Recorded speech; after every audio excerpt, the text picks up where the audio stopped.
할렐루야. 예수님 부활하셨습니다. 우리 신앙인에게는 부활만큼 중요한 신앙은 없습니다. 이 부활 신앙이 우리 신앙의 시작이고 우리 신앙의 끝인 것입니다. 그런데 우리가 부활 신앙에 대해서 오해를 하고 있는 경우가 많습니다. 대표적인 두 가지 오해 중에 첫 번째는 부활을 단지 죽었다 살아나는 것으로 생각하는 것입니다. 성경에 보면 죽었다 살아난 이야기가 3번 나옵니다. 첫 번째로는 나인성 과부의 아들, 두 번째로는 야이로의 딸 이야기, 세 번째로는 나사로 이야기입니다. 이 세 가지 이야기의 공통점은 죽었다 살아난 것입니다. 그런데 이것을 부활의 궁극적인 모습으로 착각한다면 그것은 우리의 오해입니다. 이것은 죽었다 살아난 생명의 주관자는 하나님이시라는 사실을 알리는 이야기일 뿐 이것은 부활의 궁극적인 모습을 보여주는 것은 아닙니다. 그래서 미국에서 영어로 나사로라는 이름의 라자루스를 의학 용어로 라자루스 현상, 죽었다가 죽은 줄 알았는데 살아나는 현상을 라자루스 현상이라고 말합니다. 근데 이것은 부활이 아닙니다. 두 번째로는 부활을 실존적으로만 이해하는 것입니다. 주로 문학 작품에서 많이 나오죠.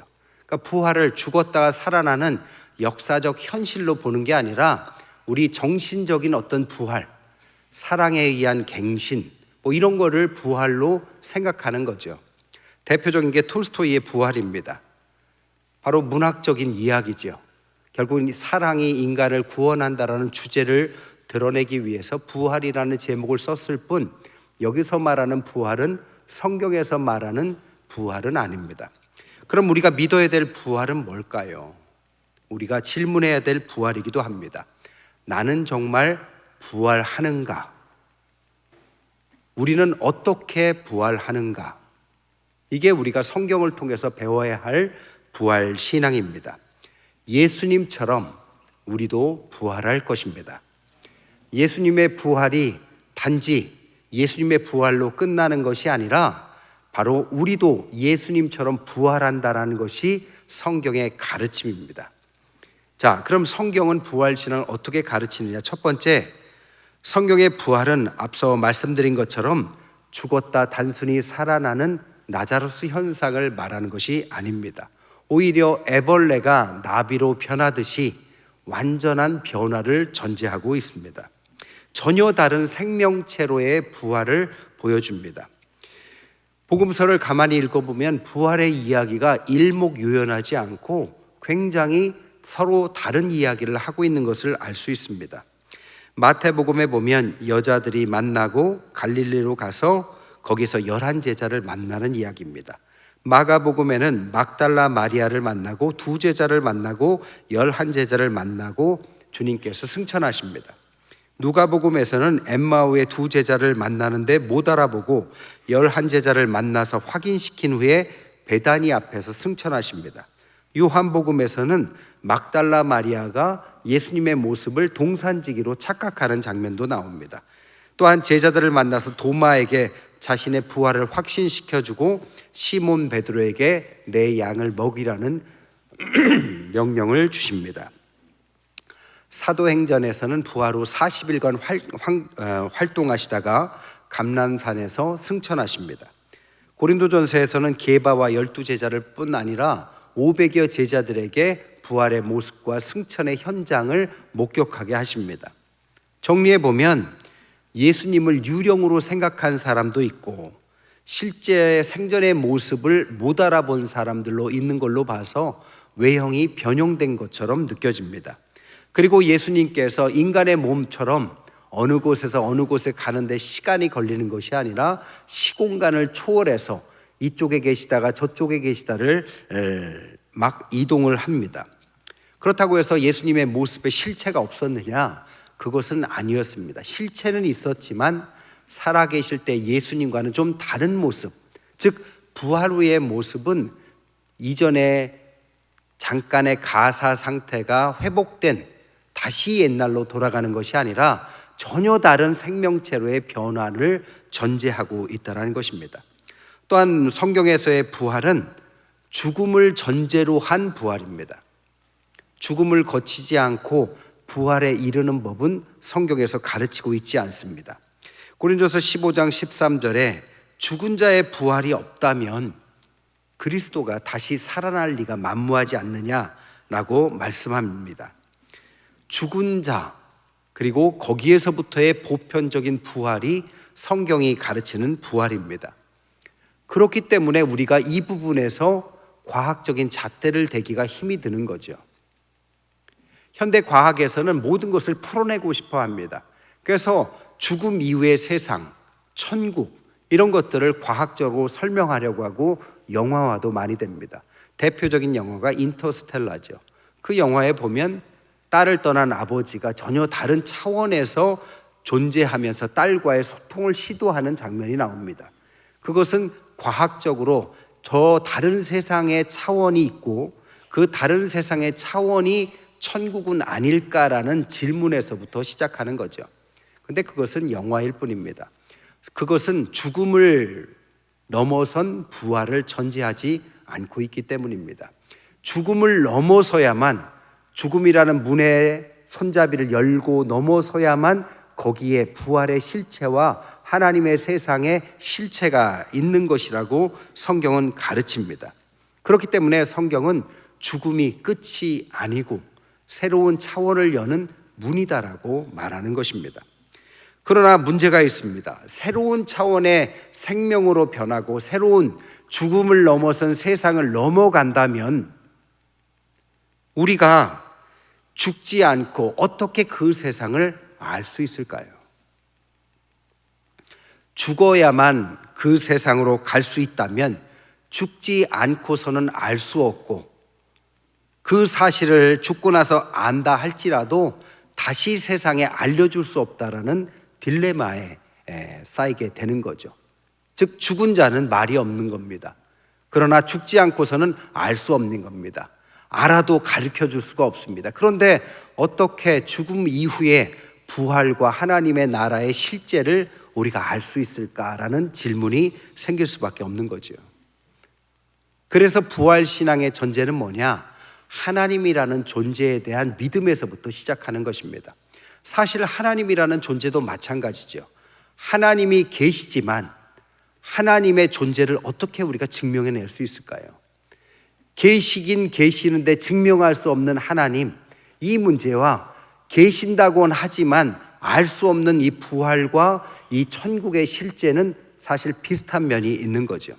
그렇기 때문에 우리가 성경을 통해서 제일 먼저 알아야 될 것은 하나님이 누구신가, 그의 존재에 관한 가능성부터 우리가 만나야 되는 것이죠. 성경에서 하나님은 스스로 있는 자라고 말씀하셨습니다. 그러니까 모든 인간의 근본, 우주의 근본, 세상의 근본이 하나님이시고 변치 않는 근본은 하나님이십니다. 그렇기 때문에 이 신비로운 하나님을 아는 방법은 우리가 하나님 앞에 가면 알 수 있는 것이 아니라 갈 수도 없고 알 수도 없습니다. 방법이 하나 있다면 하나님이 우리에게 오시는 것뿐입니다. 그것을 계시라고 하는 거죠. 아브라함에게 하나님은 자신을 계시하셨습니다. 그리고 나서 아브라함이 하나님의 실체를 믿고 나서 세상에 있지만 세상과 다른 길을 선택하죠. 그가 속해 있던 모든 것을 버려두고 하나님께서 약속하신 것을 믿고 따라가기 시작합니다. 그것을 믿음이라고 하는데 그것은 하나님의 실제를 계시받은 사람만이 할 수 있는 행동입니다. 그 이후에 이삭과 야곱과 요셉과 모세를 이어지는 모든 이스라엘의 역사와 구약의 역사가 다 하나님께서 하나님 되셔서 근본 되신 하나님 우리에게 그를 계시하시고 그 계시 속에 우리가 그것을 믿고 따라갔던 사람들의 이야기가 구약의 이야기고 성경의 이야기인 것입니다. 즉 부활과 천국이라는 것은 하나님 앞에 감추어진 또 다른 세상을 말합니다. 그러나 우리가 그것을 100% 알 수 없기 때문에 죽지 않으면 알 수 없고 죽은 자는 말할 수 없는 딜레마를 극복하기 위해서 하나님은 그의 아들을 보내신 것입니다. 그래서 그의 아들 예수께서 이 땅에 오셔서 죽음을 통과하시고 다시 부활하심으로써 예수님께서 부활하신 그 선언적인 경험을 통하여 우리도 예수님처럼 부활할 수 있다라는 믿음을 갖게 하신 것입니다.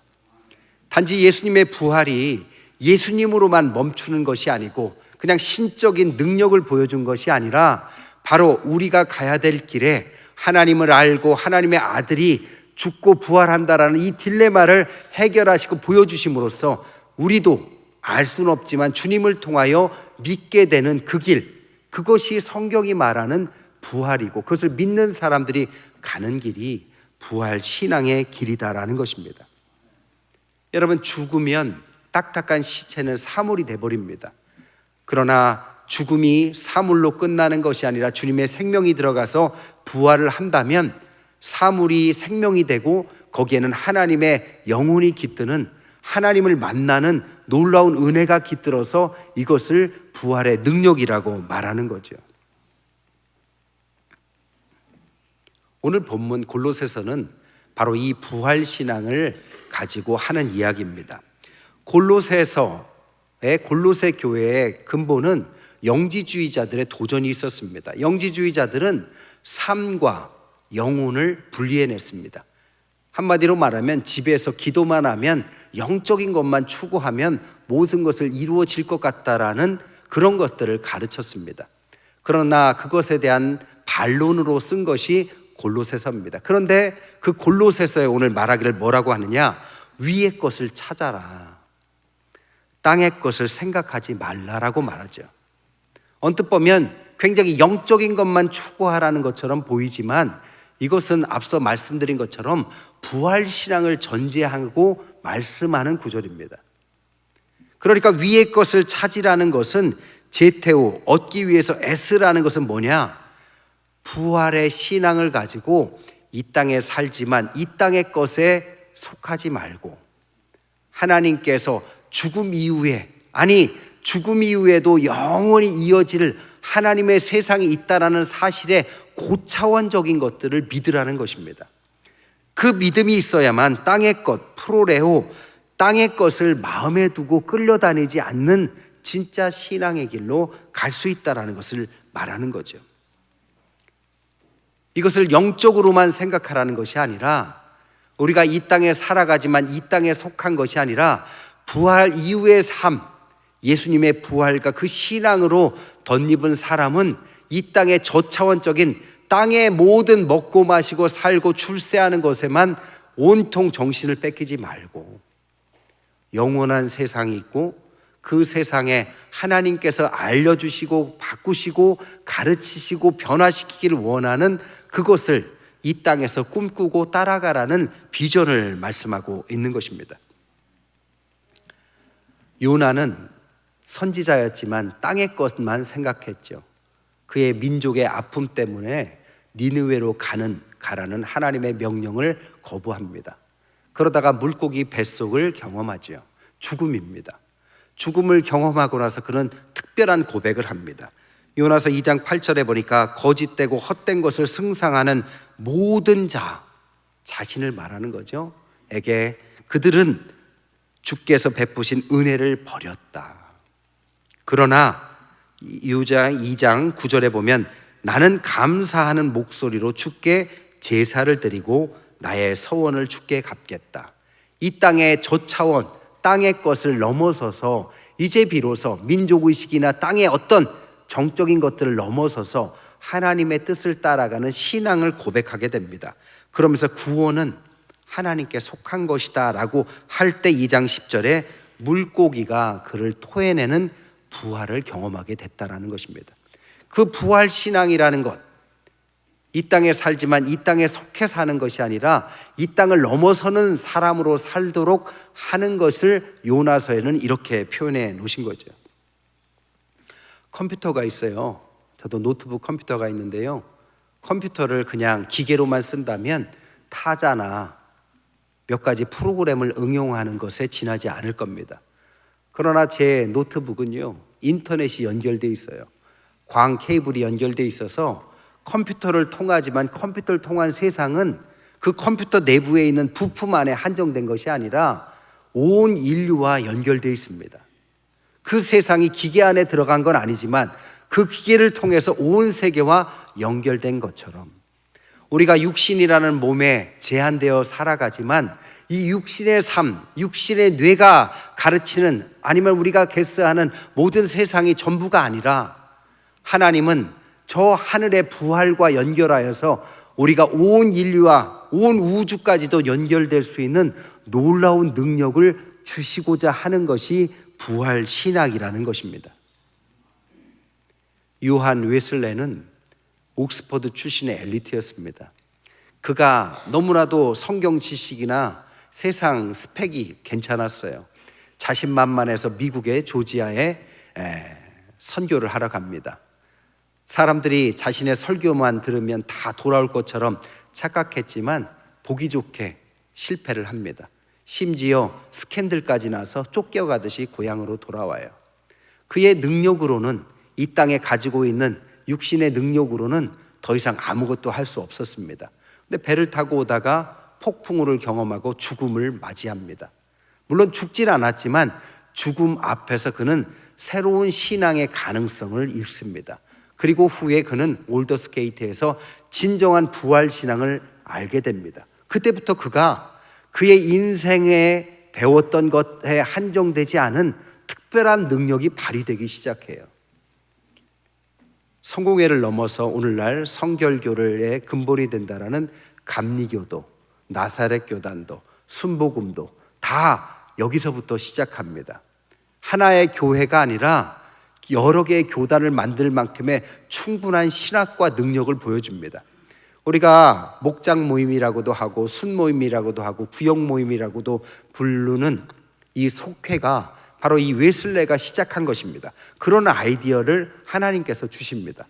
심지어 그는 교회와 교단을 넘어서 그 나라가 그 당시 한창 정치적인 혼란기였는데 그것을 무혈을 피를 흘리지 않고도 그 혁명을 이루고 개혁을 이루는 사회개혁까지도 가능하게 만드는 사람이 됩니다.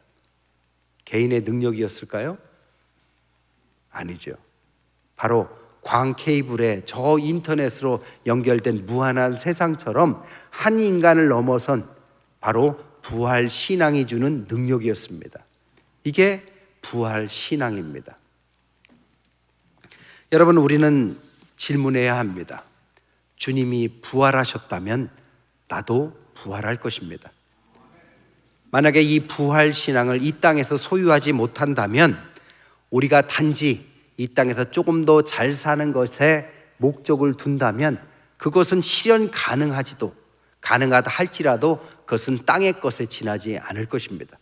물론 땅의 것도 중요하지만 신앙이 가르치고자 하는 것은 그것을 훨씬 넘어서는 세상입니다. 저 차원의 세상이 아니라 고 차원의 세상이고 그 신앙은 우리가 죽지 않고서도 예수 그리스도를 통하여 부활의 신앙을 갖는다면 그 빛을 따라서 이 종말의 세상 속에서 빛이 주는 능력으로 이 땅에서의 삶을 이겨내는 놀라운 능력, 내 한계를 벗어나는 신앙의 능력을 보여줄 것입니다. 한 가지 이야기만 더 할게요.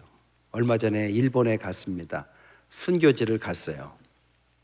나가사키를 갔는데요. 거기에서 이런 이야기를 들었습니다. 일본에 원자폭탄이 떨어졌습니다. 두 군데 떨어졌죠. 히로시마와 나가사키. 똑같이 원자폭탄이 떨어졌습니다. 그런데 사실 일본 사람들 입장, 그 히로시마나 나가사키 사람들 입장에서는 너무나도 이건 비참한 일이죠. 지금도 그 여파가 남아있을 정도로 너무나도 비참한 일이었습니다. 그들이 이렇게 생각했어요. 왜 동경이 아니고 우리냐? 그 수많은 도시 중에서 왜 하필 이름 없는 우리 두 도시에 원자폭탄이 떨어졌는가? 히로시마는 아직도 그 원망에서 벗어나지 못하고 있다고 해요.